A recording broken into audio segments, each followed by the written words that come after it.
Warning. Our YouTube channel and its videos may contain scenes, language, and content that may not be appropriate for all audiences. These videos include surveillance footage, undercover pursuit of suspects, actual police and rescue operations, and fearless confrontations. If you do not approve of the content, please do not watch our videos. If you wish to continue, we strongly advise that you proceed with caution. Viewers' discretion is advised. Naimbitahan na maging stockholder daw ng isang gas station na scam. April 2016, nagbigay ng mahigit 100,000 piso si May Bulilan kay Rem Gerald, isang agent di umano ng Powerfill gas station sa pangakong dodoble ang kanyang investment.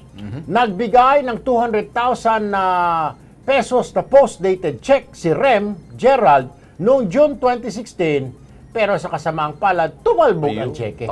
Hindi kasamaang palad ito. Ito talaga sinadya. Hinabol na lang ni May na maibalik ang 100,000 na ibinigay niya kay Rem Gerald na ahente ng Powerfill gas station. Well, nasa studio po namin ngayon dito si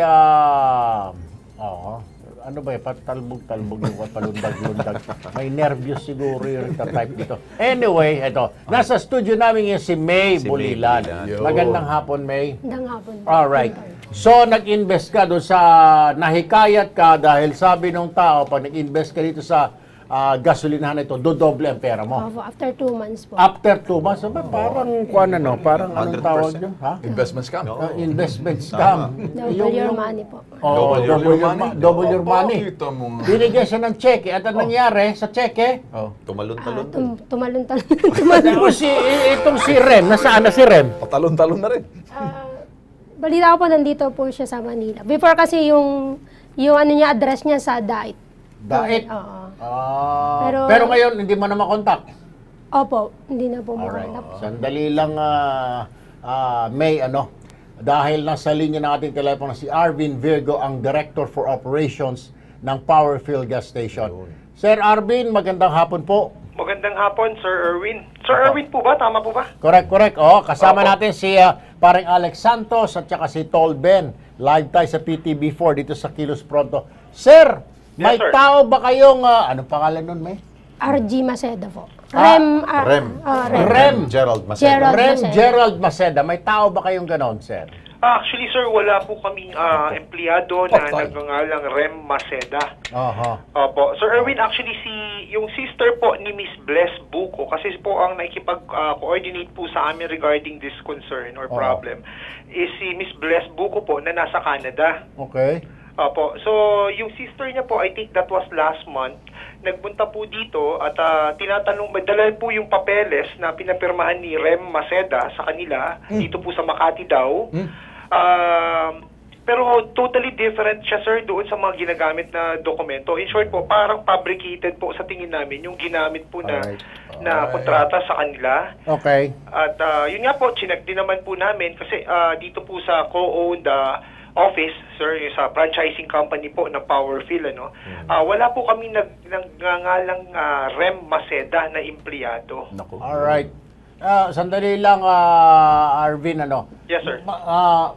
May, so, saan nyo ba nakilala itong taong ito?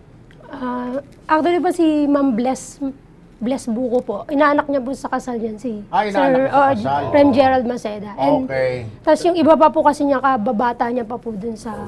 Ayun. Pero niloko niya rin po kasi. Durobo. Durobo po talaga. Kaya, Durobo pala talaga ito. Kaya po marami po. So confirm, sir, hindi ninyo empleyado itong Rem Maceda or agent or whatever. Hindi siya attached sa inyo dyan. Sir? Yes, sir. Hello, sir.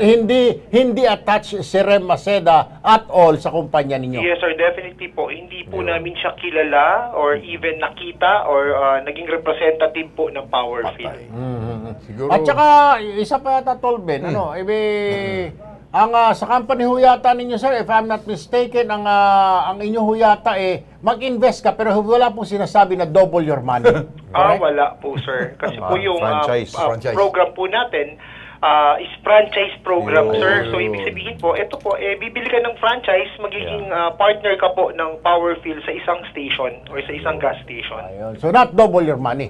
No, sir. Definitely not, sir. Alright. Well, anyway, maraming salamat po, Sir Arvin Virgo. Okay. Thank you, Sir Erwin.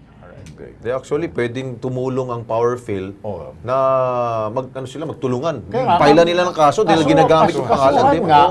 Kasi sila din, parang usurpation. Tama. Ginagamit yung Ma'am, ganito na lamang ho. Kung nandito pa lang tao yan, kasuhan na lang ho natin ng staff. Siguro, tutulungan ho namin kayo mag-file ng kaso. Alam mo ang gagawin na si Rem ba yung kanina? Rem. Si Rem. Okay. Pero yung kausap natin Arvin. si Arvin. Si Arvin mismo sila mismo maglalabas niyan siguro ng mga advisories ngayon sa publiko na nagsasabing mag-ingat na kasi baka hindi nila alam sila ay namomodus at nagagamit. Although yung sinasabi ni Arvin kanina, kilala yung taga-Canada. Na hindi naman siguro alam, ginagamit din siya. Ito certified, full-time, dorobo tong kausap mo rito.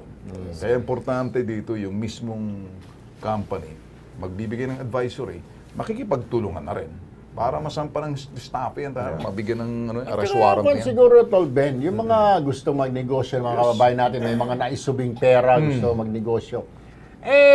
Alam nyo, usok-usok, pupunta kayo ng Facebook, pupunta kayo sa internet, nahihikay kayo. Puntahan ho ninyo, kung may kumausap sa inyo, pumunta kayo mismo sa tanggapan, sa main office. Doon ho kayo, magtanong kayo roon sa Makati. Ang term doon parang Erwin, due diligence. Hindi naman mahirap siguro, magtanong muna ho kayo para hindi kayo mabiktima.